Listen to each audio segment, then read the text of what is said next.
Welcome to today's Explainer. We've got a really fascinating one for you today. We are unpacking a highly unique framework from our source material that completely reframes the concept of political independence. Specifically, it takes the movement for Alberta's independence and analyzes it, not through the usual, dry lens of standard political debates, but as a literal, biological, and psychological decoupling from a centralized state. It's this wild fusion of geopolitics, biology, and philosophy that essentially treats a province like a living, breathing organism. Okay, let's dive into this.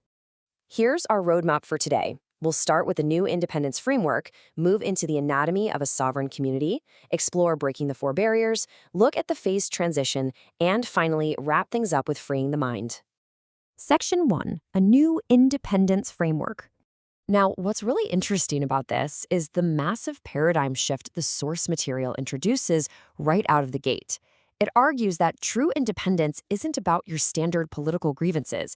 You have the standard movement, which relies heavily on referendums and grievances, where the ultimate goal is, well, just changing the state's manager. But then you contrast that with the sovereign community approach. This is all about a systemic decoupling. It's driven by a positive purpose, building parallel institutions, and literally reclaiming the vessel entirely rather than just asking for new management. Moving right along to Section 2, Anatomy of a Sovereign Community. So if a province is a body, how do its organs actually function to keep it healthy? The source outlines three really key biological analogies here. First, economic grounding acts as the liver. Just as your liver detoxifies your body, a provincial bank filters out the toxins of external, centralized fiscal policies. Next up is jurisdictional shielding, or the membrane. Legal tools like the Sovereignty Act act as a cellular shield blocking non-native frequencies, meaning federal laws that just don't resonate at the local level. And finally, we have subsidiarity, which is the spirit. This keeps the nervous system responsive by ensuring power resides at the absolute lowest, most local level possible. Section 3, breaking the four barriers. The source identifies what it calls an architecture of control. These are four distinct barriers to sovereignty that have to be broken, and it pairs each one with a structural solution. Let's walk through them. At the mechanical level, the obstacle is fiscal dependency. The solution? Establishing a provincial bank. At the psychological level, you have fear-based subsidized media, which is countered by building up decentralized local media.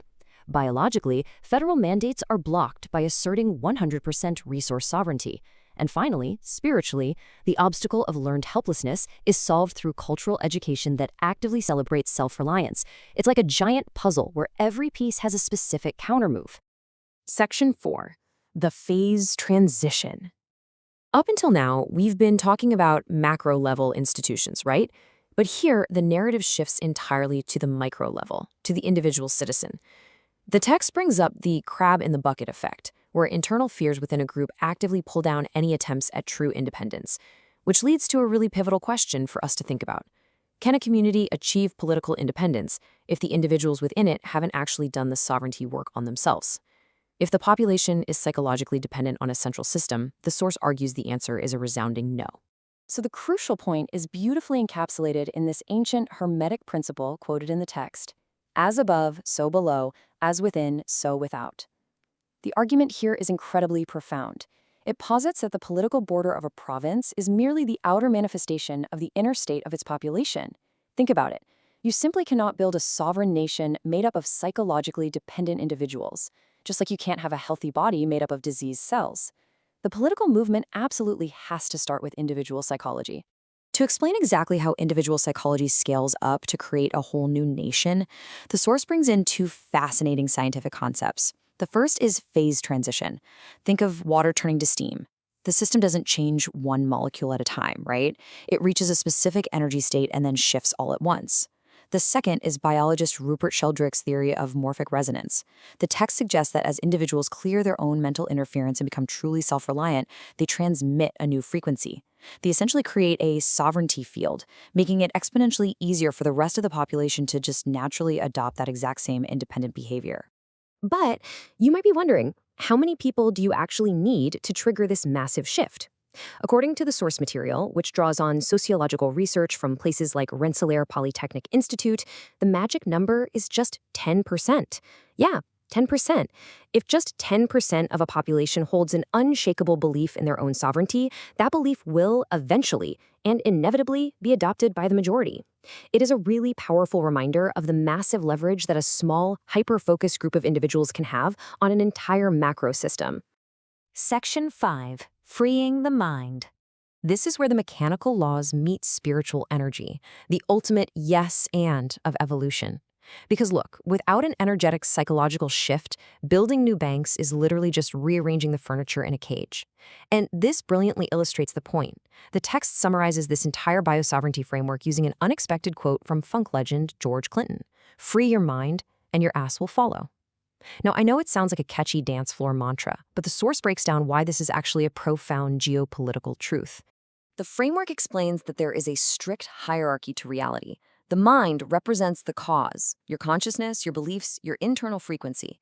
The ass represents the effect, the dense physical reality, your daily habits, and yes, even your political borders. Matter is slow, but thought is instantaneous. The text argues that you cannot force physical reality to change if your mind is still trapped. Actually, scratch that. It's more like, once the mental lock is picked, the physical reality, the body, or the province has no choice but to inevitably follow. Notice how cleanly this logic applies across entirely different scales. For individual health, freeing the mind means rejecting fear. The physical effect is the body naturally healing. In a 7-day reset, reclaiming your mental attention automatically shifts your physical habits. And for the movement of Alberta independence, the mind shifts when citizens simply stop identifying as subjects. The physical effect, independent institutions naturally follow. The physical effort always follows the mental insight. What brings us to the ultimate grand goal proposed by this source material. The result of doing both the internal individual work and the external political work is the creation of a bio-sovereign entity. We're talking about a jurisdiction equipped with high voltage, clear purpose, and a natural immunity to external manipulation. It's a place that recognizes that the health of the land and the unshackled spirit of its people are the only true sources of legitimate law. We've covered a ton of ground today, moving all the way from the anatomy of a sovereign province to the undeniable power of individual thought. The text makes it incredibly clear the single most important border control happens right inside your own head. So I want to leave you with this to really think about. If the heaviest lifting for true political freedom is actually done in the psyche, what internal frequency are you transmitting right now? Thank you so much for exploring this fascinating framework with us on today's Explainer, and we will catch you on the next one.